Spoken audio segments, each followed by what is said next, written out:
Shalom, salam sukacita buat kita semuanya. Senang bertemu kembali dengan saudara sekalian dalam renungan harian ini. Sebelum kita masuk dalam renungan kita, marilah kita berdoa. Bapa yang baik, Bapa dalam nama Tuhan Yesus Kristus, terima kasih Bapa, Engkau telah memberkati kami Tuhan di sepanjang kehidupan kami. Kami boleh ada sebagaimana kami ada hari ini, semua karena kemurahan-Mu Bapa di surga. Terlebih hari ini kami kembali akan mendengarkan renungan harian yang didasarkan pada ayat-ayat firman Tuhan yang ada dalam Alkitab.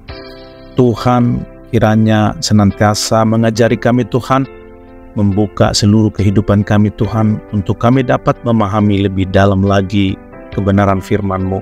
Terima kasih Bapa, hamba-Mu juga yang menyampaikan renungan harian ini.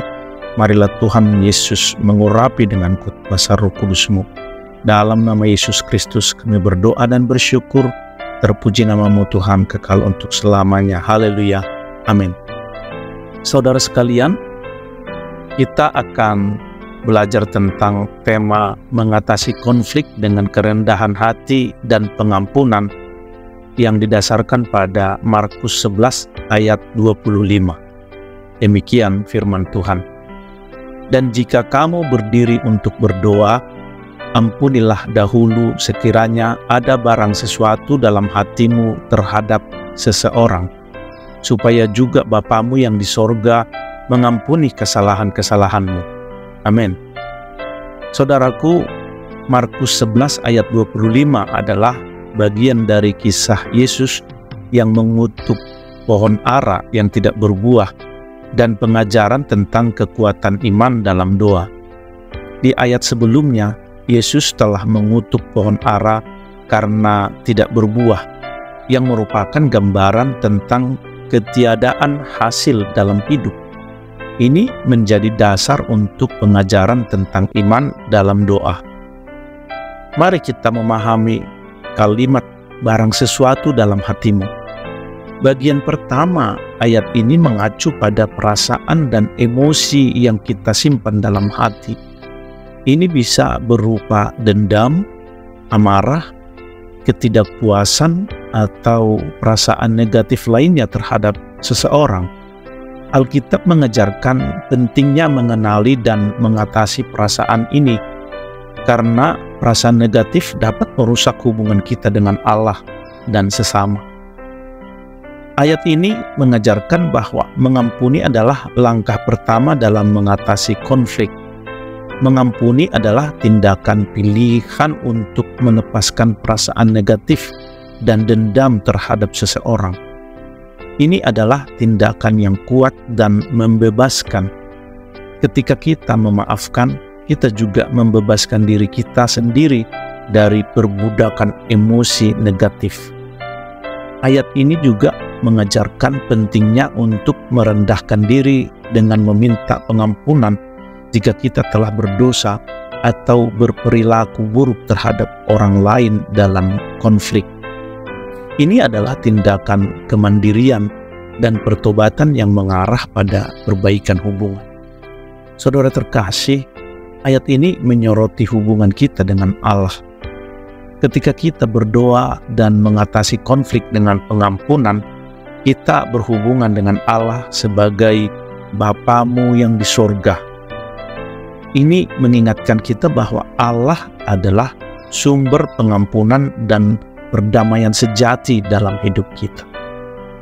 Konsep dalam ayat ini mengingatkan kita bahwa kita akan diperlakukan sebagaimana kita memperlakukan orang lain. Ketika kita berdoa dan mengampuni, kita juga menerima pengampunan dan damai sejahtera dari Allah. Saudara terkasih, kesimpulan Markus 11 ayat 25 ini adalah ayat yang mengajarkan prinsip-prinsip fundamental tentang mengatasi konflik, menjaga hati yang murni, mengampuni, dan meminta pengampunan. Ini adalah panggilan untuk hidup dalam perdamaian dengan Allah dan sesama manusia. Ayat ini mengingatkan kita bahwa pengampunan adalah kunci untuk melepaskan diri dari perbudakan perasaan negatif dan membangun hubungan yang sehat. Ini juga menegaskan pentingnya hubungan kita dengan Allah sebagai sumber pengampunan dan damai sejahtera sejati. Dengan mempraktekkan pesan ayat ini, kita dapat mencapai kedamaian dalam hidup kita.